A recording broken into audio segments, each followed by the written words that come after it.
Hoy vamos a hablar de las capas de la Tierra. Porque quizás te hayas imaginado que nuestro planeta es una esfera gigantesca de tierra y roca en la que, según cavas más y más, sigues encontrando más roca y más piedra sólida hasta que sales por el lado contrario. Pues si piensas así, te equivocas. En el interior de la Tierra pasan cosas muy chungas. Y cuando digo que pasan cosas muy chungas, me refiero a magma, temperaturas de más de 6.000 grados centígrados, radioactividad y una presión de más de 1 millón de atmósferas. Hoy vas a viajar hasta los tiempos en los que se formó la Tierra, y así vas a comprender sus capas. Así que ajústate las orejas, enciende las neuronas y apriétate la goma de las bragas, porque se avecina un tremendísimo viaje. Hace unos 4.600 millones de años, en nuestra zona de la Vía Láctea, una nebulosa, que es una gran nube de polvo y gas que flota en el espacio, colapsó sobre sí misma debido a su gran masa. Los materiales se concentraron y, por la fuerza de la gravedad, los más pesados se quedaron en el centro, comenzando a formar el Sol. La gran masa de ese Sol naciente hizo que se formara un disco protoplanetario, aplanado y que giraba alrededor del Sol. Y entonces comenzaron a formarse los planetas. La teoría de los planetesimales es el modelo que mejor explica cómo pudo suceder. La fuerza de la gravedad hizo que el polvo y el gas que flotaban alrededor del Sol comenzaran a juntarse, y cuanto más grandes eran los agrupamientos, más masa tenían, atrayendo más polvo, más gases y más rocas, entrando así en una dinámica en la que lo que al principio eran unas cuantas partículas juntas, acabaron convirtiéndose en protoplanetas, y posteriormente en planetas. Durante cientos de millones de años, los planetas, como la Tierra, fueron atrayendo la enorme cantidad de meteoritos que aún orbitaban alrededor del Sol. Y fueron tantos los impactos que los planetas se convirtieron en un infierno al rojo vivo. Así es como se explica que el interior de la Tierra esté tan caliente. Teniendo en cuenta que la Tierra era una bola fundida en sus orígenes, cuando los meteoritos dejaron de impactar, la capa externa se fue enfriando poco a poco, haciendo que, finalmente, la corteza se convirtiera en una capa sólida y fría.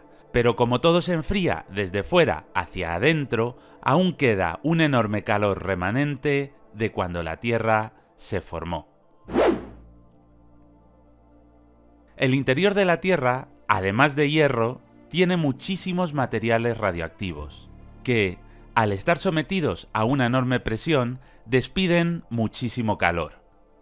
Y la presión es otro factor fundamental, porque el peso de todos los materiales de las capas externas de la Tierra aplastan las zonas más profundas, sometiendo a la roca a una presión millones de veces superior a la de la superficie. La unión de estos tres factores hace que en el centro de la Tierra la temperatura supere los 6.000 grados centígrados. Así es como llegamos a la Tierra de hoy en día, cuyo exterior está sólido y frío, pero cuyo interior aún permanece a elevadísimas temperaturas.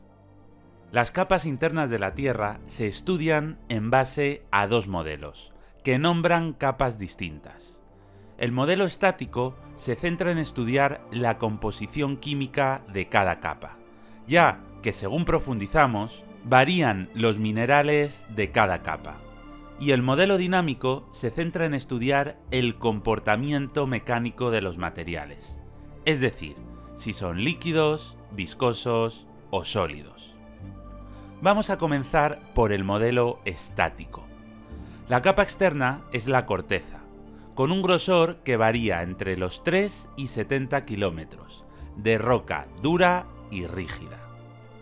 Existen dos tipos de corteza, la oceánica y la continental. La corteza oceánica formada por rocas basálticas, es más densa y pesada que la continental. Por eso, cuando choca una placa oceánica contra una continental, es la oceánica la que suele subducirse de vuelta al manto. La corteza oceánica, además, es más joven que la continental. De hecho, la corteza oceánica se regenera continuamente a través de los grandes rifts que separan las placas continentales. Y en este mapa podemos ver la edad estimada de las diferentes placas oceánicas. La corteza continental es más ligera que la oceánica y está formada por rocas graníticas, que pueden estar cubiertas, a su vez, de rocas sedimentarias o metamórficas. Además, es mucho más antigua que la oceánica. De hecho, actualmente no se está formando corteza continental en ninguna parte del planeta, por lo que no se puede estudiar su formación. Y mientras que se ve claramente en las dorsales oceánicas cómo se forma la corteza oceánica, no podemos conocer con claridad cuál es el origen de la corteza continental. La siguiente capa es el manto, que está fundido y tiene unos 2.900 kilómetros de grosor. En el manto superior destaca la presencia de minerales como el olivino, mientras que en el manto inferior destacan minerales como los silicatos. La capa más profunda es el núcleo, formado por hierro, níquel y elementos superpesados y radioactivos. El núcleo externo, debido a la presión y temperatura, es muy líquido, pero el núcleo interno, que llega hasta el centro de la Tierra, a 6.378 kilómetros de profundidad, está sometido a tantísima presión que las moléculas están tan apretadas que ni siquiera pueden estar en estado líquido. Por lo que, aunque parezca contraintuitivo, el núcleo interno es sólido. Vamos ahora con el modelo dinámico.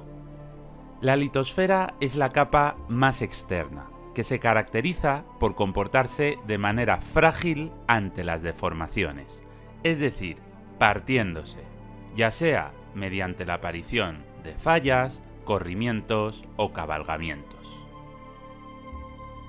La litosfera alcanza una profundidad de entre 100 y 250 kilómetros, siendo más fina en las zonas oceánicas y siendo más gruesa en las zonas continentales.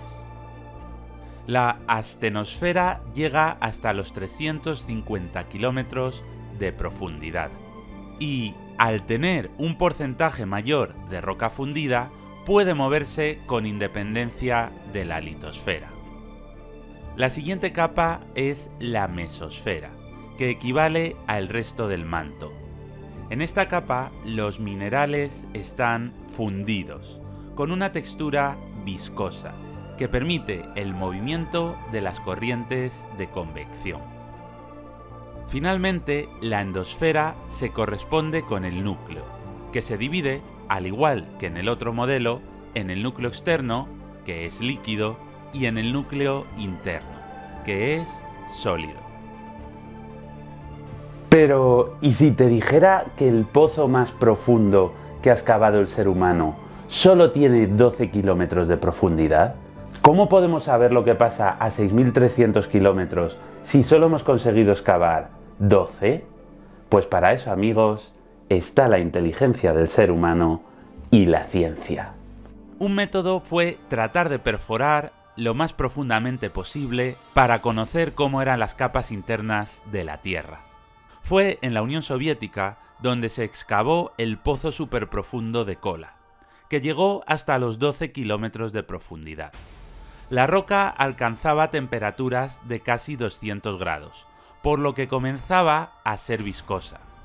Estaba saturada de agua e hidrógeno, y esta masa de roca semifundida continuamente se derrumbaba dentro del pozo. Tras varios colapsos, se vio que la roca era tan inestable que no se podía continuar perforando, así que el proyecto se abandonó. Una vez que se vio que era imposible perforar a mayor profundidad, se tuvo que pasar a los modos indirectos. Porque sí, se puede conocer indirectamente, sin necesidad de perforar, qué es lo que está pasando ahí abajo, a esas temperaturas tan chungas. Así que para conocer la composición y las propiedades de estas capas, se utilizan las ondas sísmicas, ya que, dependiendo del tipo y del estado de la roca, las ondas cambian su velocidad. Los primeros sismógrafos, los aparatos que sirven para registrar los terremotos, se inventaron en el siglo XIX, y ya a principios del siglo XX se habían extendido por muchos países del mundo. Y se había logrado identificar los dos tipos de ondas sísmicas que producen los terremotos, las ondas P y las ondas S. Los científicos habían teorizado que, si se producía un terremoto en un lugar de la Tierra, las ondas sísmicas deberían viajar en línea recta y, a la misma velocidad, a través de la corteza hasta ser registrado en otros lugares del mundo. Esta era la teoría, pero la realidad es que no se cumplía. Las observaciones permitieron ver que en realidad se producían anomalías como esta. Esto solo podía significar que la Tierra no era uniforme en su interior. Debía estar formada por distintas capas. En 1909, Andrea Mohorovici fue el primero en explicar qué estaba pasando. Se dio cuenta de que cuando se producía un terremoto cerca de la superficie, había ondas que se desplazaban profundamente mientras que otras lo hacían más cerca de la superficie. Las ondas que iban más arriba llegaban más rápidamente a los sismógrafos situados más cerca del epicentro del terremoto, pero, sorprendentemente, eran las ondas más profundas las primeras en llegar a los sismógrafos más alejados. Esto solo podía explicarse si había una diferencia entre las propiedades de la zona superior, la corteza, que era sólida y rígida, y el manto, que era viscoso y más plástico. Las ondas tardaban más en penetrar el manto, que estaba más profundo, pero una vez que lo conseguían, podían vibrar más rápidamente, llegando, a la larga, antes a los puntos más alejados. Fue así como se estableció la corteza, el manto y el límite entre ambas capas, la discontinuidad de Moho. Poco después, en 1914, fue Benno Gutenberg quien descubrió que a una profundidad de 2.900 kilómetros, las ondas P experimentaban una distorsión en su dirección, y que las ondas S directamente se paraban, no podían atravesar la zona. El estudio del comportamiento de las ondas había demostrado que las ondas P sufrían variaciones dependiendo del estado de la materia, y que las ondas S no podían atravesar líquidos. De esta manera se pudo deducir que ahí la materia debía estar en estado líquido. Se había descubierto una nueva capa, el núcleo, que estaba completamente fundido, y el límite entre ambas capas sería la discontinuidad de Gutenberg. Finalmente, en 1936, fue Inge Lehmann quien descubrió una última desviación en la zona más profunda del núcleo, que indicaría que se encontraba en estado sólido, aunque pareciera ilógico. En esta época no existía tecnología suficiente para poder analizar con precisión ondas que llegaban a tal profundidad. Hacía falta algo que fuera capaz de crear un temblor muy potente para que sus ondas pudieran ser estudiadas con exactitud. Y ese algo tardó poco en llegar.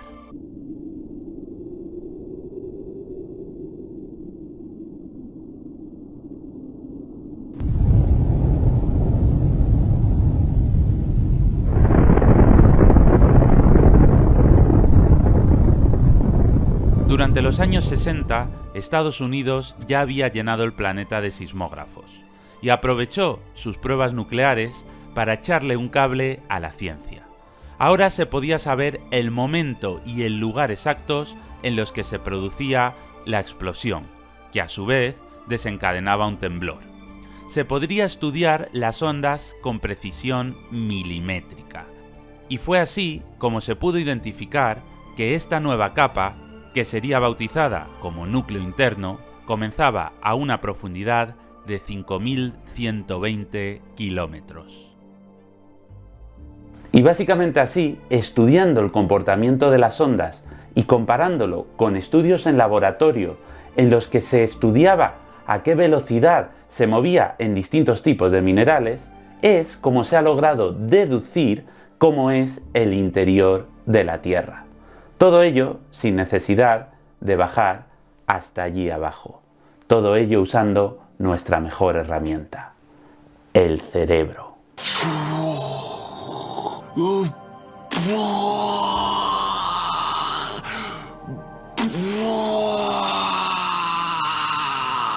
Es muy posible que si has llegado hasta aquí te interese ver el siguiente vídeo.